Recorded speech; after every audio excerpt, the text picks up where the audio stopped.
E aí, meus queridos, tudo bem com vocês? No vídeo de hoje a gente vai trocar uma ideia sobre as ações da Taurus. Ela é uma empresa polêmica porque ela é uma empresa de arma, então tem parte das pessoas que não gostam, parte das pessoas que acham que isso é questão de segurança, mas a realidade é, se ela não passa no seu perfil, tá tudo bem, é só você excluir ela do seu portfólio. Mas para as pessoas que gostam, a gente vai trocar uma ideia aqui sobre ela. Ela é uma ação que ela gera muitos olhares dos investidores, por alguns motivos. Um deles é que o Luiz Barsi, que é o principal investidor pessoa física da nossa bolsa, ele investe e acredita nas ações, porém ele montou posições ali em valores mais inferiores e o outro motivo é que ela era uma ação que estava custando R$ 3, teve uma valorização a algo próximo de R$ 25 e agora as ações estão em algo em torno de 14, R$ 15.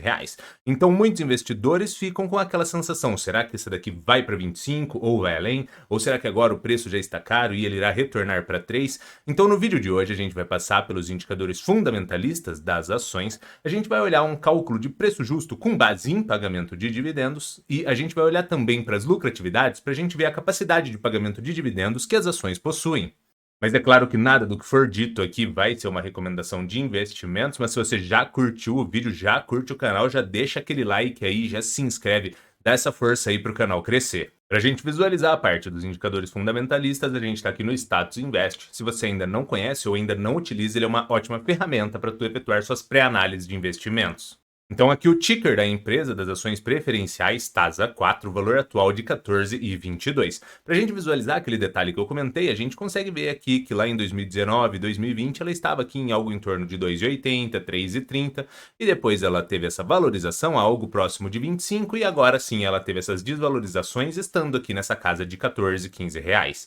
Mas a gente consegue visualizar aqui mesmo nesse valor de 14, o dividendo aqui dela, o dividend yield, ainda está em algo próximo de 10%, 9,91, ou seja, é um dividendo bem atrativo. Qual que é a nossa dificuldade aqui? Analisar a recorrência, porque no passado ela trazia resultados de prejuízo, aí houve essa reestruturação, começou a ter uma melhoria operacional e trazer resultados de lucratividade, e aí sim, isso atraiu os olhares dos investidores. Mas a nossa dificuldade aqui vai ser interpretar se isso seria algo recorrente ou não. Porque aí sim você iria ter uma melhor percepção se ela pode ser um risco ou uma oportunidade. Então, para a gente dar uma passada nos indicadores fundamentalistas, o primeiro aqui, que é o dividend yield, que a gente viu lá em cima, que está em 9,91, esse daqui para cima de 6, 7, eu já acho bem interessante. É claro, você tem que analisar essa recorrência.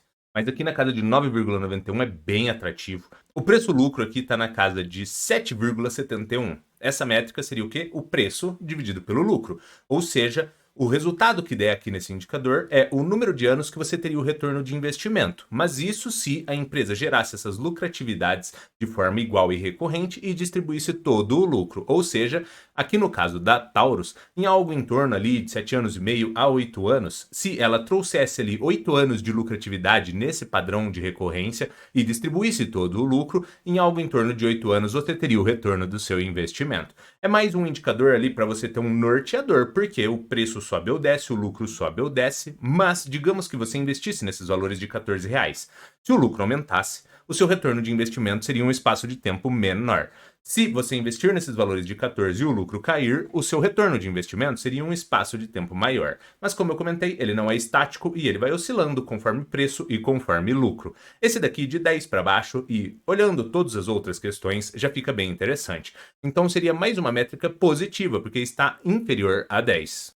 Na parte aqui de preço-valor patrimonial está em 1,61. Como que a gente interpreta? Se estivesse em 1, significaria que o preço que a ação está sendo trabalhada seria o mesmo montante que ela teria de valor ali no seu patrimônio. Como está superior a 1, poderíamos entender que estamos pagando a mais sobre o que a empresa tem de patrimônio. Muitas pessoas visualizam isso como se a ação estivesse em um preço caro, porque se eu estou pagando mais do que ela de fato tem, então ela estaria cara. Mas isso não é real. Você une com outros fatores para daí ter uma melhor percepção sobre esse resultado de indicador. Porque se a empresa tiver grande geração de lucratividade e de caixa, às vezes ela consegue gerar um caixa superior ao que ela tem de patrimônio e aí ela consegue efetuar muitas distribuições de lucros. Então, se você se guiasse apenas por esse indicador, você estaria perdendo talvez a oportunidade de investir em uma empresa que consegue gerar muito lucro e muito caixa superior ao seu valor de patrimônio. E aí sim ela conseguiria distribuir muitos dividendos, então isso não a torna cara, apesar de estar acima de 1. Aí agora um tema que atrapalha muito as empresas é a questão de dívida, então vamos visualizar como que está a questão de dívida aqui da Taurus. Quando a gente olha o indicador de dívida líquida sobre EBITDA, ele está inferior a 1. É um resultado de indicador bem controlado, bem conservador, então não apresenta um risco. Isso daqui significa o quê? A dívida líquida é a dívida bruta menos as disponibilidades que a empresa tem ali em caixa, daí você vai ter o resultado de dívida líquida. A parte do EBITDA é uma estimativa de geração de caixa operacional da empresa. Ou seja, esse número aqui estando em 1, ele mostra para a gente o seguinte, que com a estimativa de geração de caixa operacional da empresa, em um ano ela conseguiria pagar essa dívida líquida. Então é um espaço de tempo bem controlado e conservador e não apresentaria um risco, assim, uma preocupação nesse momento atual. Quando a gente olha para a liquidez corrente, está em 1,62. Esse aqui também é bacana, porque se estivesse em 1, significa que o que a empresa tem de ativos ali, que seriam bens e direitos, e o que a empresa tem de passivo, que seriam as obrigações a honrar, estaria no mesmo padrão, porque estaria em 1. Então, para cada R$ 1 de ativo, teria R$ 1 de passivo. Como está em 1,62, significa que a empresa tem muito mais bens e direitos do que obrigações. E isso também passa uma tranquilidade a mais para o investidor, porque a empresa teria uma capacidade maior de honrar essas obrigações, porque ela tem muito mais bens e direitos ali por trás. E na parte do retorno, aqui o ROI, que seria o retorno sobre o patrimônio investido, está na casa de 20%, é um retorno bem atrativo. E o ROIC, que seria o patrimônio investido e a gente colocaria a dívida ali junto, também está interessante, está na casa de 14,5%. Esse daqui é interessante porque muito provavelmente a empresa está conseguindo captar esse recurso a mercado e depois que ela utiliza a compensação de imposto de renda ICS, que geralmente ali é em torno de 33%, ela consegue fazer um custo de dívida ajustado e muito provavelmente esse valor aqui de ROIC ele é superior a esse custo de captação. Então também é bem atrativo. Aí agora vamos dar uma olhada naquela questão de preço justo com base em pagamento de dividendos e capacidade de pagamento de dividendos com base nas lucratividades. Um ponto de atenção aqui, como a empresa melhorou operacionalmente há pouco tempo, temos poucos resultados ali para a gente utilizar. Então assim, os resultados que aparecerem aqui, eles não são resultados que a gente poderia olhar eles e acreditar que eles seriam perpétuos ou positivos. A gente está utilizando os resultados do passado que teve uma melhora operacional para a gente conseguir ter um norteador. Mas é sempre bom você lembrar que apenas 2 anos de melhora operacional com pagamento de dividendos não é algo que você poderia perpetuar e achar que tipo seria recorrente e daí você poderia tomar uma decisão de forma enviesada. Mas vamos olhar para os resultados agora recentes e visualizar como que ficaria essa questão de preço e questão de dividendos. Então, quando a gente vem aqui na minha planilha, TASA 4 no valor de 14,22, igual a gente viu ali no Status Invest. Dividendo esperado eu coloquei aqui 6%, que é que nem eu comentei com vocês, de 6, 7 para cima, já seria um dividendo interessante. Dividendos pagos por ano aqui de 2022 e 2023. Aí aqui embaixo tem o dividendo médio, que ficou na casa de R$ 1,51, e o dividendo dos últimos 12 meses, que está aqui na casa de R$ 1,40. É claro que 2023 ainda não acabou, poderia haver algumas outras distribuições, porém a gente já pegou o que ocorreu ao longo desse período. Então, o preço justo com base nesse dividendo médio de 1,50 e se ganhando por 6%, ficou na casa de R$ 25. E o preço justo com base nesse dividendo que foi distribuído em 2023 ficou na casa de R$ 23,26. Ambos os resultados superiores ao valor atual, o que gera uma sensação de que talvez poderia ser uma oportunidade ao menos para estudos, caso a ação faça o seu perfil.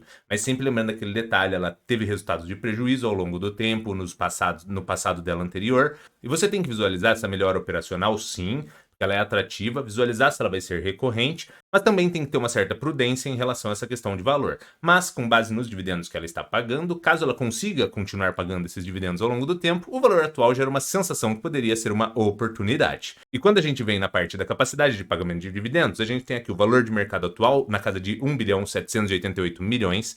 As lucratividades por ano aqui, de 2018 a 2022, a gente vê que ela veio de um resultado de prejuízo e depois foi aumentando as suas lucratividades. Então aqui a gente tem um lucro médio aqui de 5 anos, que está em 280 milhões, e um lucro dos últimos 12 meses aqui de 2022 em algo próximo de 520 milhões. A gente já consegue ver que a média e esse último resultado aqui, eles quase que são metade. É claro que não é, né? 260 seria 560 ali de lucratividade, mas assim, ele é bem destoante. Mas isso é por conta dos históricos aqui de 18 e 19, que haviam lucratividades menores, e daí ele fez com que a média ficasse inferior. Aí quando a gente visualiza o preço-lucro aqui com base na média, ficou na casa de 6,38. E como a gente já viu, inferior a 10 e unindo com outros resultados pode ser atrativo. E Eu gostei desse resultado até porque ele trouxe ali um lucro médio mais prudente ali na casa de 280. Talvez a empresa conseguiria trazer essa lucratividade com uma certa facilidade, então ela estaria com uma métrica de PL bem atrativa. Já quando a gente visualiza o PL em relação ao lucro dos últimos 12 meses, ficou na casa de 3,5. Esse daqui já está extremamente reduzido, mas é aquela questão: será que a empresa consegue trazer essas lucratividades aqui na casa de 500 milhões, 600 milhões? Só acompanhando os resultados para a gente conseguir visualizar. Mas fato é que, mesmo que ela traga ali 180 milhões de lucratividade, ainda teríamos um PL na casa de 10, que não deixaria de ser atrativo. Aí agora na parte da capacidade de pagamento de dividendos, quando a gente pega esse lucro médio aqui de 280 milhões, teremos uma capacidade de pagamento de dividendos entre 4% a 15%. Aqui, distribuindo de 50% para cima, já ficaria um dividendo bem atrativo. E ao lado, com essa lucratividade de 519 milhões, teríamos um dividendo entre 7% a 29%, ou seja, que distribuindo só 25% já seria um dividendo bem interessante. Mas mais uma vez, temos que olhar com maior prudência. Quer dizer que ela não vai trazer esses resultados de lucratividade ou aumentar esses resultados? Não, não é isso. Mas você tem que entender que essas coisas podem mudar e ela poderia trazer resultados diferentes. Então, depois de tudo que a gente já viu, a minha opinião é que, aparentemente, o valor atual gera uma sensação de que sim, com base nessa melhoria operacional, a empresa poderia estar com um valor atrativo e até mesmo descontada.